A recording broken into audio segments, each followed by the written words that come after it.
का सागर है, तू प्यार का सागर है।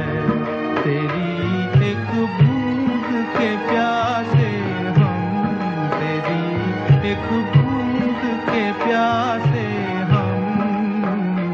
लौटा जो दिया तूने, लौटा जो दिया तूने। चले जाएंगे जहाँ से हम, चले जाएंगे जहाँ से हम। तू प्यार का सागर है, तू प्यार का सागर है। तेरी एक बूंद के प्यासे हम, तेरी एक बूंद के प्यासे हम। तू प्यार का सागर है।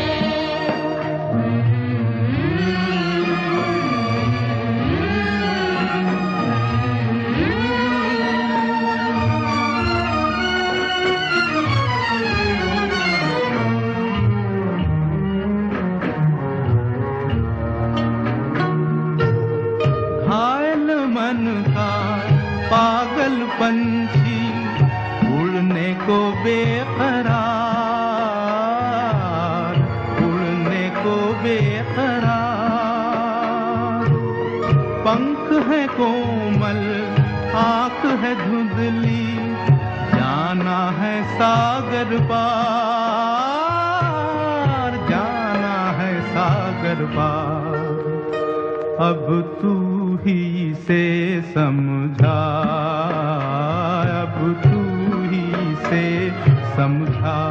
राह भूले थे कहाँ से हम, राह भूले थे कहाँ से हम। तू प्यार का सागर है, तेरी एक बूंद के प्यासे हम, तेरी एक बूंद के प्यासे हम। तू प्यार का सागर है।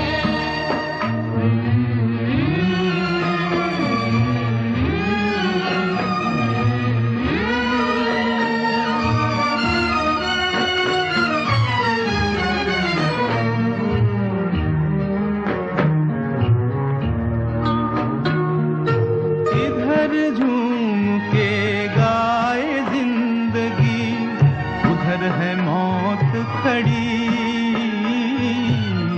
उधर है मौत खड़ी।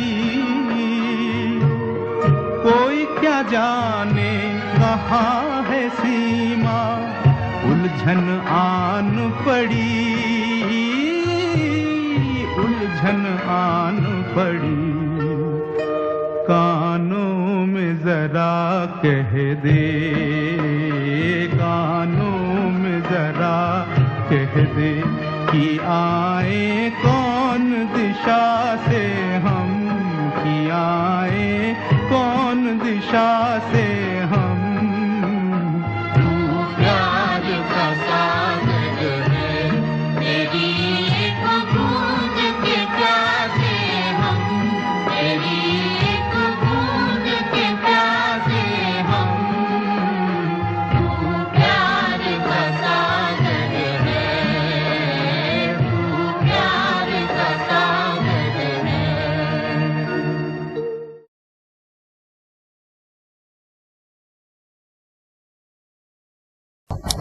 ओम शांति। मुरली की तारीख है 31/3/2021।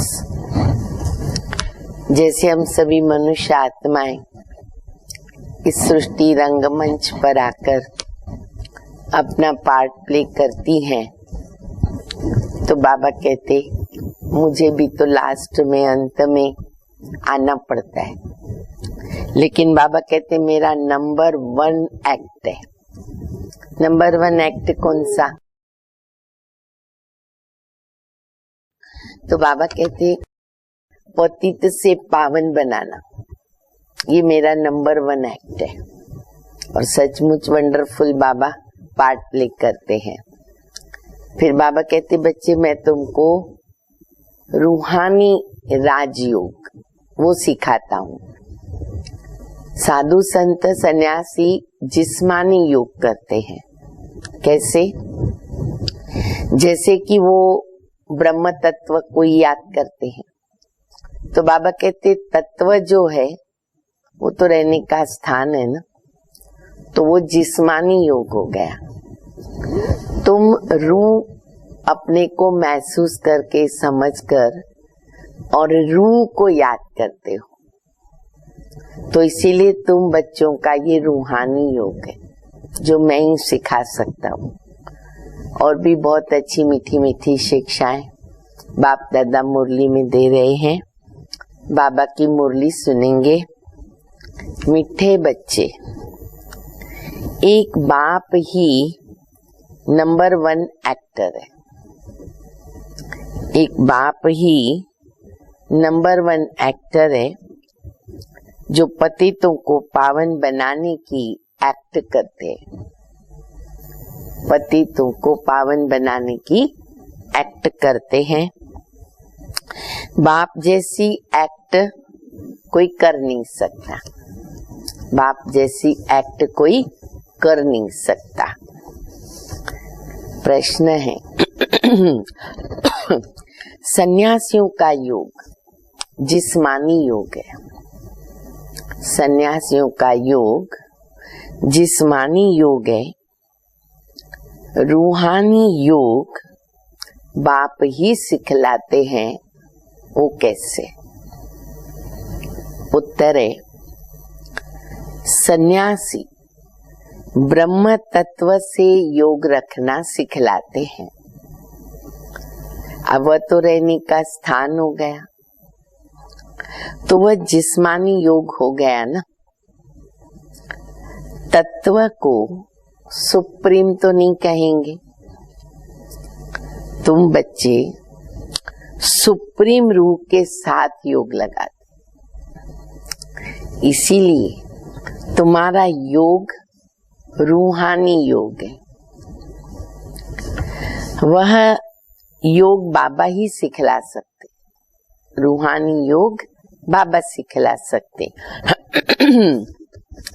दूसरा कोई भी सिखला न सके, क्योंकि वही तुम्हारा रूहानी बाप है। जब रूहानी बाप आता है, रूहानी योग सिखलाता है, तभी हम बच्चे डायरेक्ट सुप्रीम रूह को याद कर सकते हैं। मुरली का गीत सभी ने सुना। तू प्यार का सागर है, तेरी एक बूंद के प्यास से हम भक्ति मार्ग में समझते हैं कि ये भगवान अगर एक बूंद भी प्यार की आपसे मिल गई तो हम धन्य धन्य हो जाएंगे। और बाबा ने हम बच्चों को इतना प्यार दिया है, इतना प्यार दिया है कि हम बाबा के प्यार के सागर में डूबे हुए हैं। कितने हम बच्चे परम सौभाग्यशाली। तो हमें इस बात को हमेशा याद रखना है। ओम शांति। बच्चे बहुत लोग कहते हैं ओम शांति, अर्थात अपनी आत्मा की पहचान देते हैं, परंतु खुद समझ नहीं सकते। ओम शांति का अर्थ तो बहुत ही निकालते। भक्ति मार्ग में और जो साधु संत होते हैं ना, ओम का ध्वनि लगाते, फिर ओम शांति भी कहते हैं।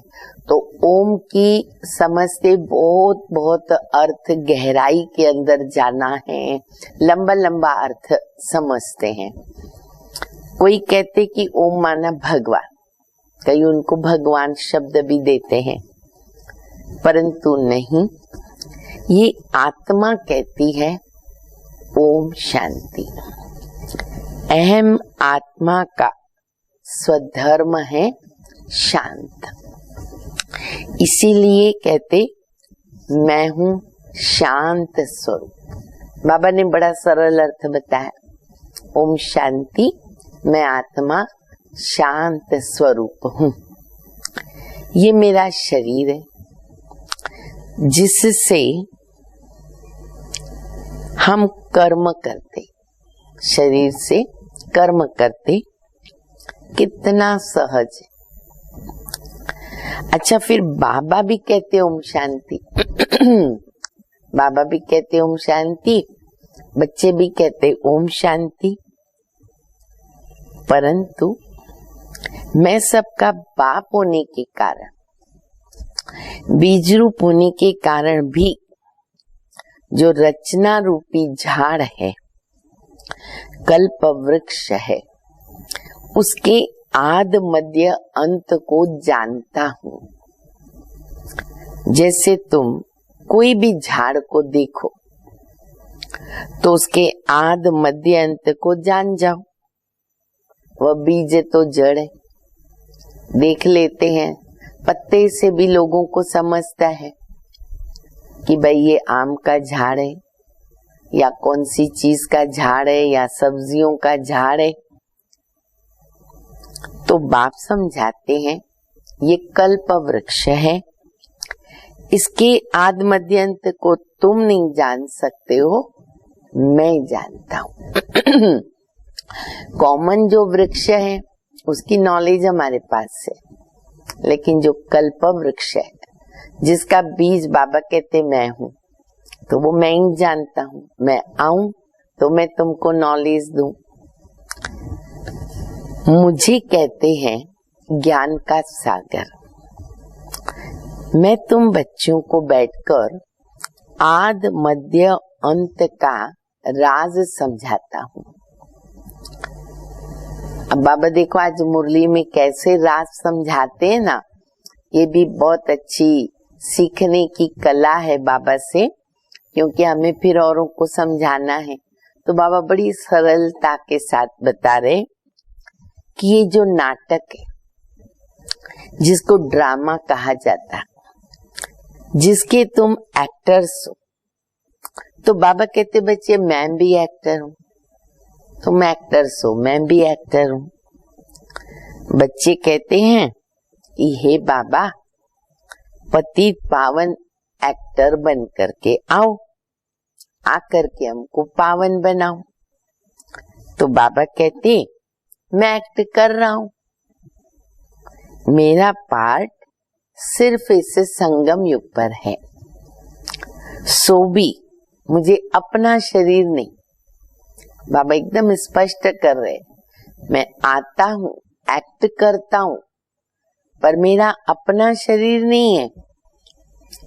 मैं इस शरीर के द्वारा एक्ट करता हूँ, ब्रह्मा के तन द्वारा एक्ट करता हूँ। मेरा नाम तो शिव है। बच्चों को ही तो समझाएंगे ना, पाठशाला कोई बंदरों की या जानवरों की थोड़ी होती है।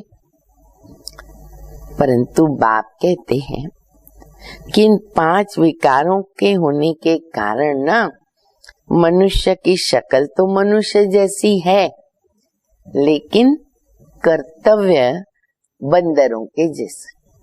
इसलिए कहते बंदर से भी बदतर, और कई बातों में बंदर की तुलना की जाती, क्योंकि कई उसकी बातें मनुष्यों की तरह रहती है। तो बाबा कहते हैं, कहने में आता मनुष्य बंदर से भी बदतर है। जैसे बच्चों को बाप समझाते हैं कि पति तो सब अपने को कहलाते हो, परंतु ये नहीं जानते हो कि हमको पतित कौन बनाता है और फिर पावन कौन आकर के बनाता। पतित पावन है कौन? जिनको बुलाते हैं कुछ भी समझ नहीं सकते, ये भी नहीं जानते कि हम सब एक्टर्स हैं। हम आत्मा ये चोला लेकर, शरीर लेकर पार्ट बजाती है। आत्मा परम धाम से आती है, आकर पार्ट बजाती है। भारत के ऊपर सारा खेल बना हुआ है। भारत पावन, भारत पतित किसने बनाया? भारत को पतित किसने बनाया? रावण ने बनाया। गाते भी हैं रावण का लंका पर राज्य था। बाप तो बेहद में लेके जाते हैं, हे बच्चों ये सारी सृष्टि है ना, बेहद का टापू है, वह तो हद की लंका हो गई। इस बेहद के टापू पर ही रावण का राज्य है। बेहद की लंका हो गई, बेहद का टापू और रावण का राज्य। हाँ, पहले राम राज्य था, अब रावण का राज्य है। बच्चे कहते हैं बाबा राम राज्य कहाँ था? तो बाबा कहते बच्चे वो तो यहाँ ही था जिसको सब चाहते हैं, यहाँ था, अनुभव किया है, इसलिए फिर से चाहते हैं। तो देखो बाबा कितनी सरलता के साथ पूरे चक्र की नॉलेज दे रहे।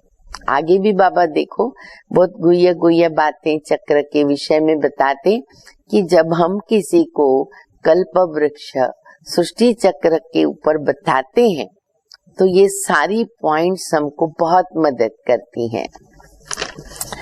तुम भारतवासी आदि सनातन देवी देवता धर्म के हो, हिंदू धर्म के नहीं हो। मीठे मीठे सिक्के लदे लाडले बच्चों।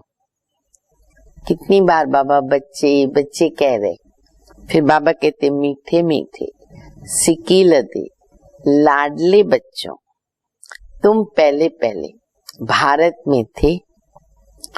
तुमको वो सतयुग का राज्य किसने दिया था? जरूर हेवनली गॉड फादर ही तो वर्षा देंगे ना। बाबा समझाते हैं कि कितने और धर्मों में कन्वर्ट हो गए। अब बाबा कैसे कन्वर्ट होते गए वो पॉइंट बता रहे। मुसलमानों का जब राज्य था तो बहुतों को मुसलमान बनाया, मुसलमान का धर्म शुरू हुआ तो बाबा कहते बहुत सारी देवी देवताओं की आत्माएं भी कन्वर्ट हो गई, तो मुसलमान बनाया। अच्छा, फिर क्रिश्चियन का राज्य आया, क्रिश्चियन का राज्य था तो बहुतों को क्रिश्चियन बनाया। अच्छा, फिर बौद्धियों का तो यहाँ राज्य भी नहीं हुआ तो भी बहुतों को बौद्ध ही बना दिया। तो जैसे जैसे धर्म स्थापक आए उन्होंने धर्म स्थापन किया।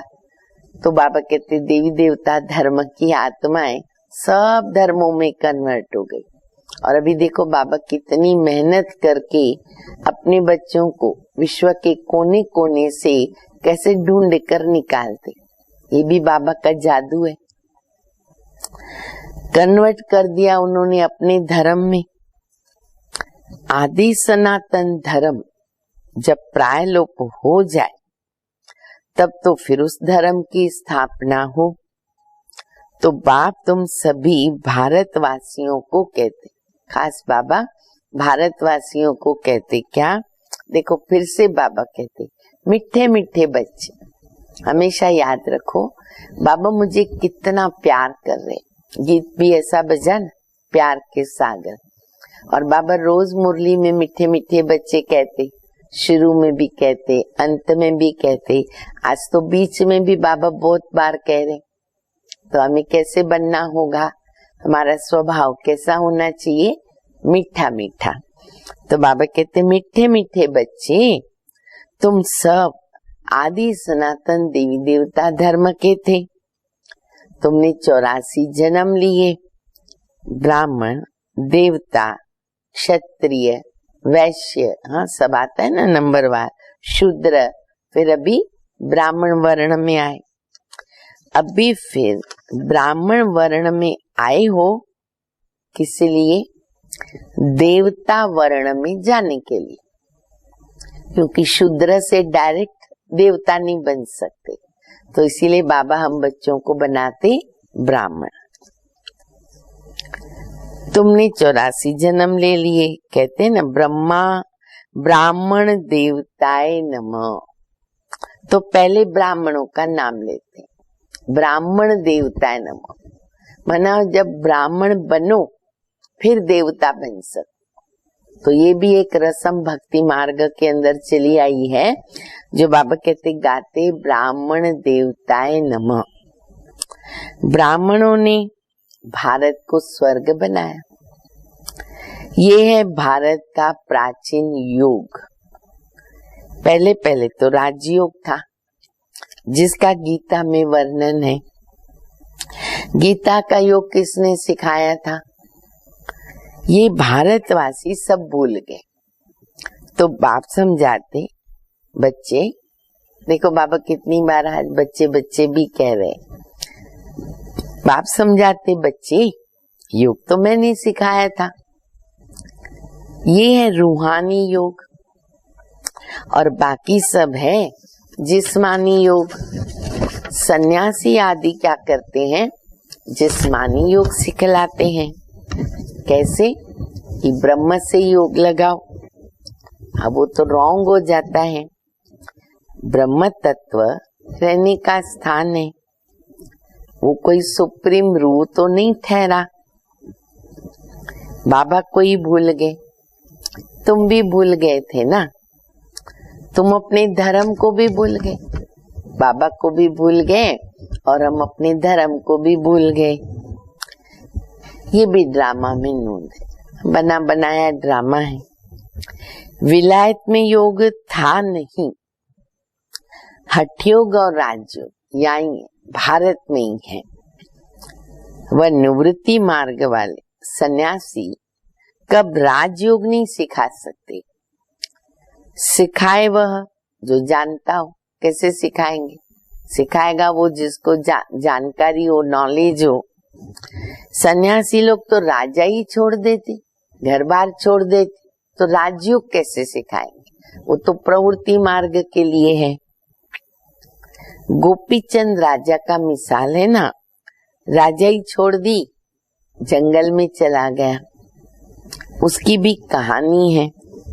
सन्यासी तो राजा ही छुड़ाने वाले। देखो नोटेड पॉइंट है, सन्यासी निवृत्ति मार्ग वाले राजा ही छुड़ाते और बाबा राजा ही देते हैं। वह फिर राजयोग सिखा न सके। इस समय सारा झाड़ जर्जरी भूत हो गया।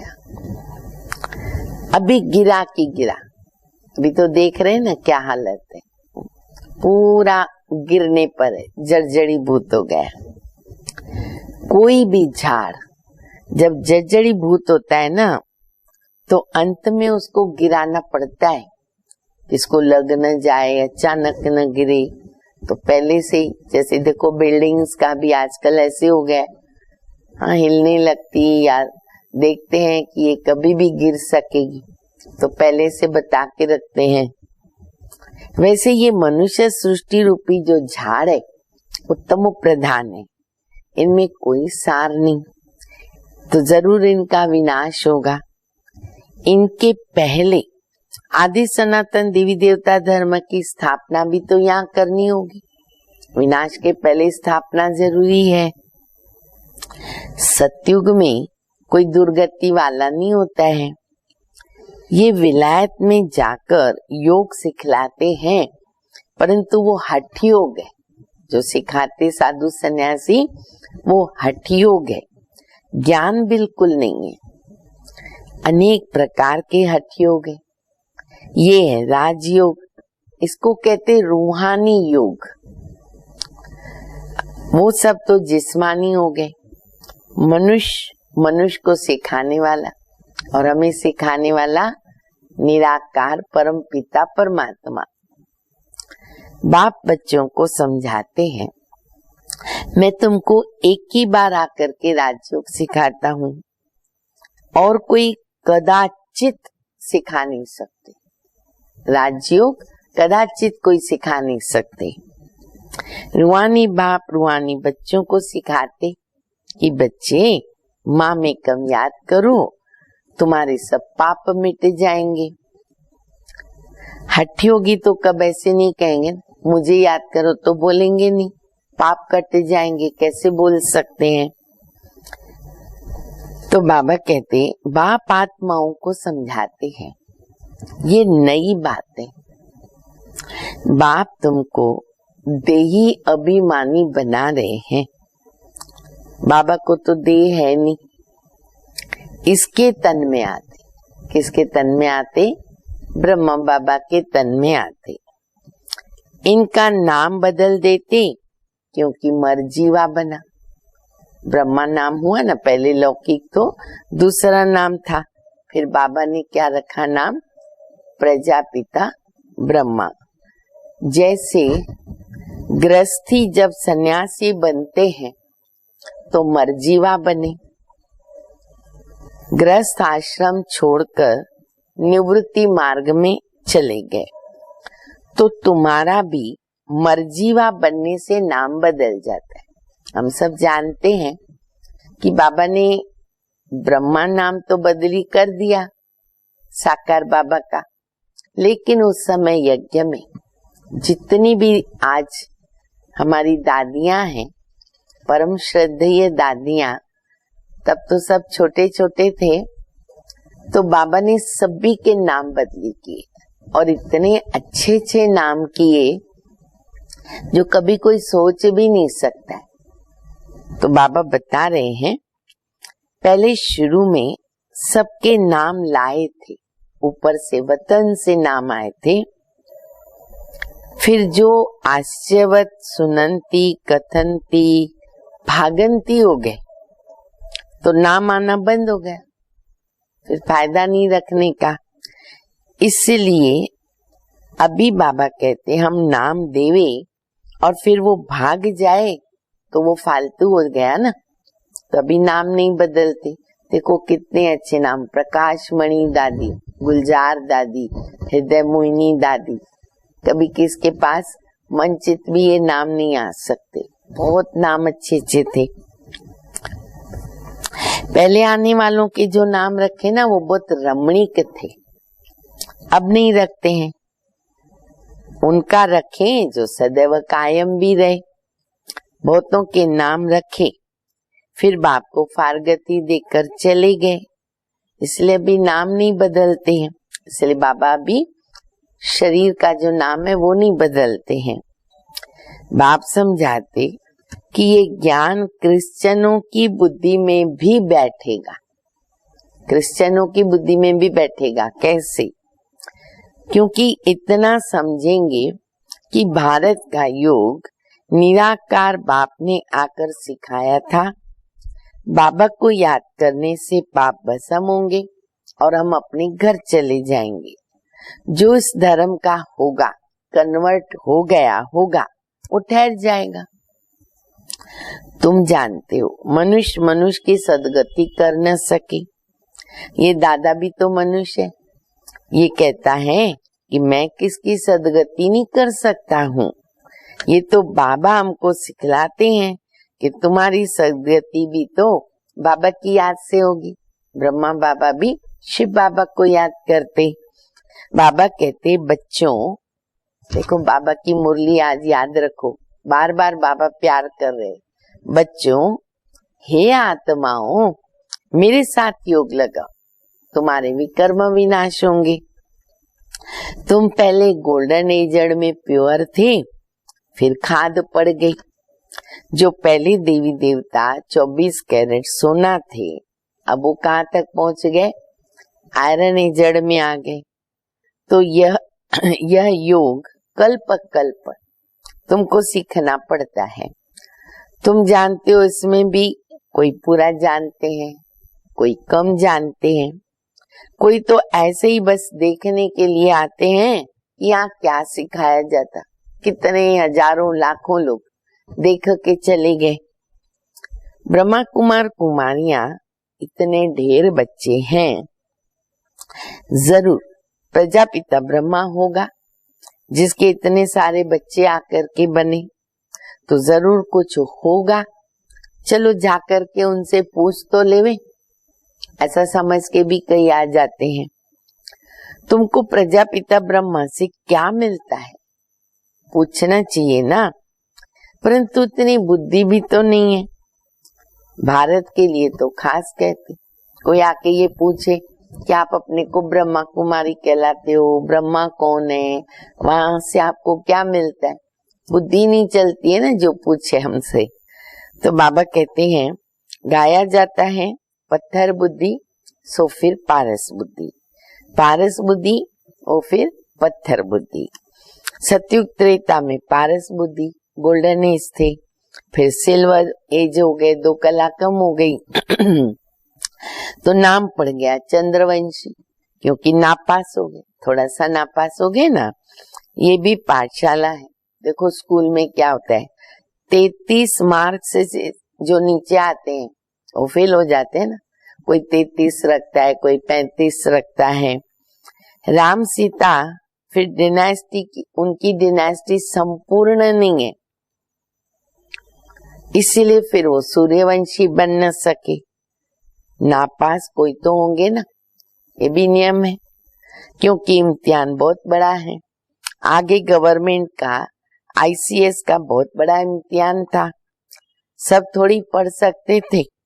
कोटों में कोई निकलते हैं, कोई चाहे तो हम सूर्यवंशी महाराजा महारानी बने, तो उसमें बड़ी मेहनत चाहिए।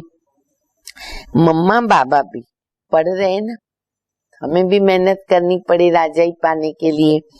अच्छा, मम्मा बाबा भी पढ़ रहे कैसे, श्रीमत से वे पहले नंबर में पढ़ते हैं, फिर जो माता पिता को फॉलो करते वो उनके तख्त पर बैठते हैं।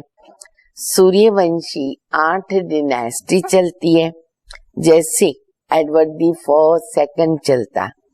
तुम्हारा कनेक्शन इन क्रिश्चियंस से अधिक है। राशि भी मिलती है ना, कई बार बाबा कहते हैं कृष्ण और क्रिश्चियन, तो अधिक कनेक्शन है। क्रिश्चियन घराने ने भारत की राजाई को हप किया, छीन लिया ना। भारत का अथाह धन लेकर के गए। फिर विचार करो सतयुग में कितना अथाह धन होगा। वहां की बेट में तो यहाँ कुछ भी नहीं है, कुछ भी नहीं। वहां सब खानियां भरपूर होती है। अब तो हर चीज की खानियां खाली होती गई, फिर चक्र रिपीट होता है, फिर सब खानियां भरपूर हो जाएगी।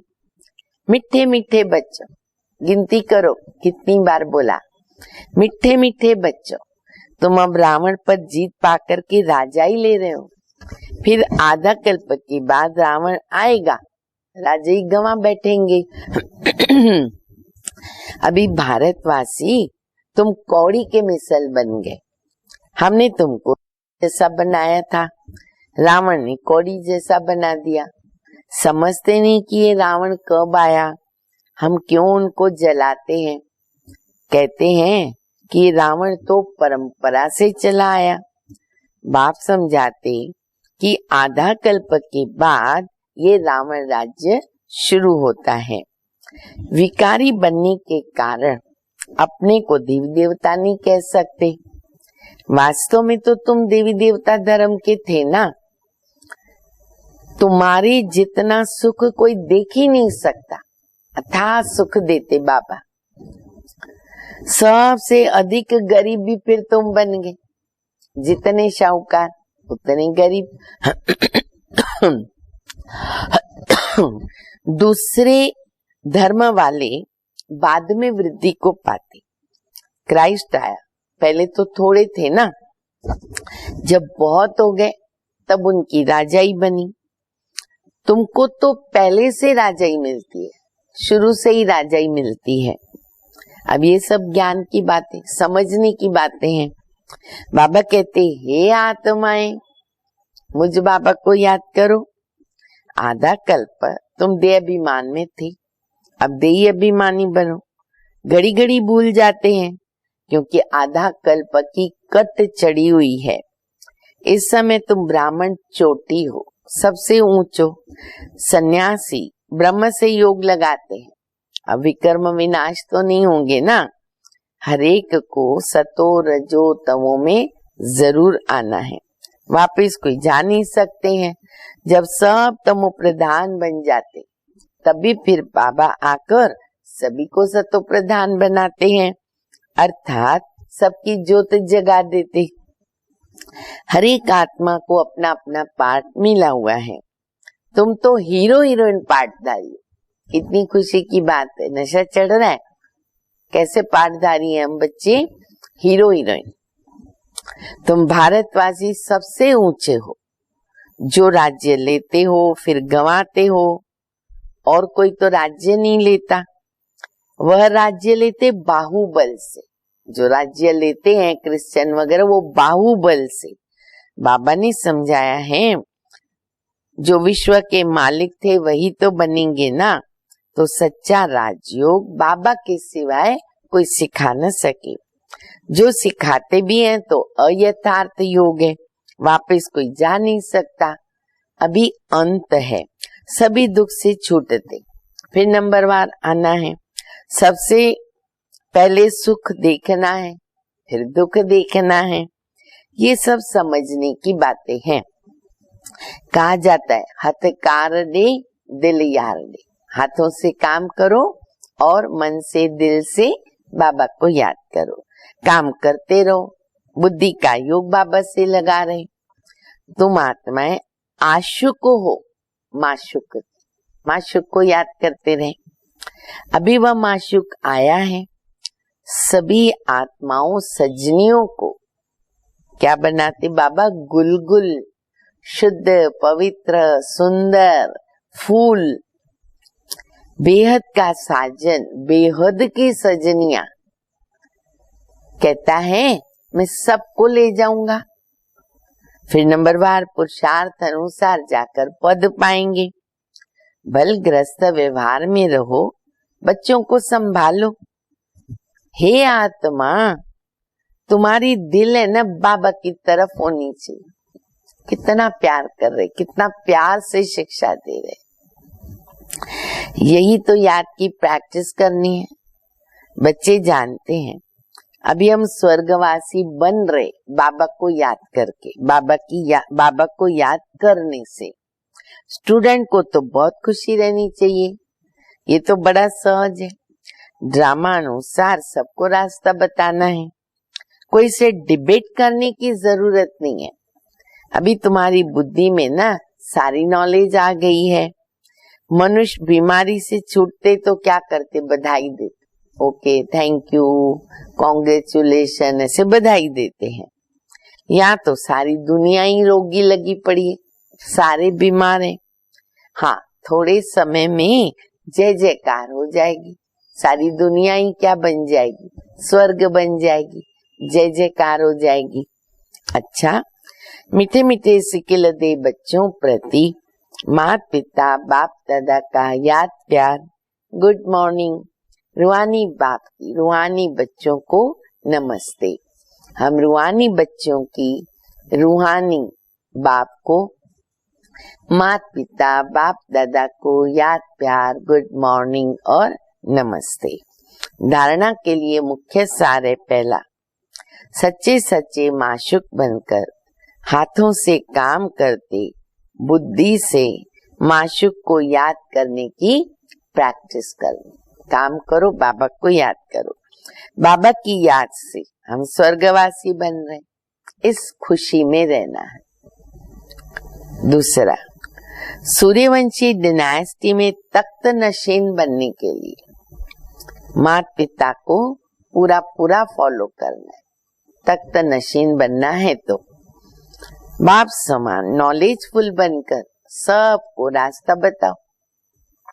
वरदान है, अटूट कनेक्शन द्वारा करंट का अनुभव करने वाले सदा माया जीत विजयी भव। जैसे बिजली की शक्ति ऐसा करंट लगाती है जो मनुष्य दूर जाकर के गिर जाता है, एकदम दूर जाके गिर जाता है, शॉक आ जाता है। ऐसे ईश्वरीय शक्ति माया को न दूर फेंक दे, ऐसी करंट होनी चाहिए। माया नजदीक आ न सके, लेकिन करंट का आधार क्या? कैसे माया को दूर फेंक सकते? करंट का आधार कनेक्शन। चलते फिरते हर सेकंड बाबा के साथ कनेक्शन जुटा रहे, ऐसा अटूट कनेक्शन होगा। करंट आएगी तो क्या बन जाएंगे? माया जीत विजयी।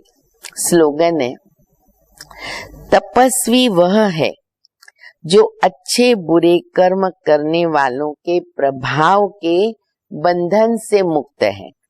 तपस्वी वो हैं जो अच्छे बुरे कर्म करने वालों के प्रभाव के बंधन से मुक्त, अपनी लगन में मगन। अच्छा, ओम शांति।